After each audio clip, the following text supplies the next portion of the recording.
অধিনায়ক হিসেবে প্রথম বিশ্বকাপ জিতে কিভাবে উদযাপন করবেন সেটা নাকি বুঝে উঠতে পারছিলেন না রোহিত শর্মা শিরোপা জয়ের পর।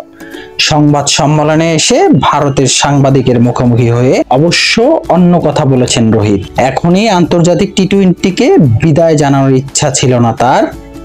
গত কয়েক মাস যাবত আমরা অনেক পরিশ্রম করেছি, শিরোপাটি মন থেকে চেয়েছিলাম, ঈশ্বর আমার স্বপ্ন পূরণ করেছে। একজন দলনেতা হিসাবে বিশ্বকাপ জয়, এর থেকে খুব ভালো সময় আর কি হতে পারে। তাই বিরাটের অবসরের পর মনে হলো এর থেকে উত্তম সময় আর হবে না, তাই বিদায় জানালাম টি-20 ক্রিকেটকে।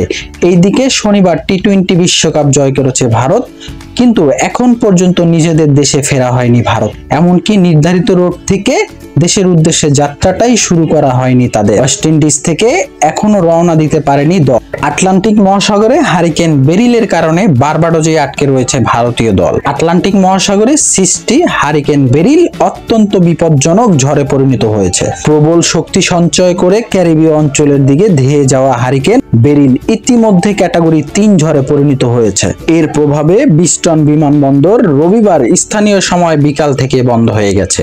এখান থেকেই মূলত ভারতের উদ্দেশ্যে রওনা হওয়ার কথা ছিল রোহিত শর্মাদের। জটিল পরিস্থিতির কারণে এই মুহূর্তে গোটা দলকে চার্টার্ড বিমানে দেশে ফিরিয়ে আনা যায় কিনা তা নিয়ে ভাবনা চিন্তা চলছে ভারতের ক্রিকেট কর্মকর্তাদের মাঝে।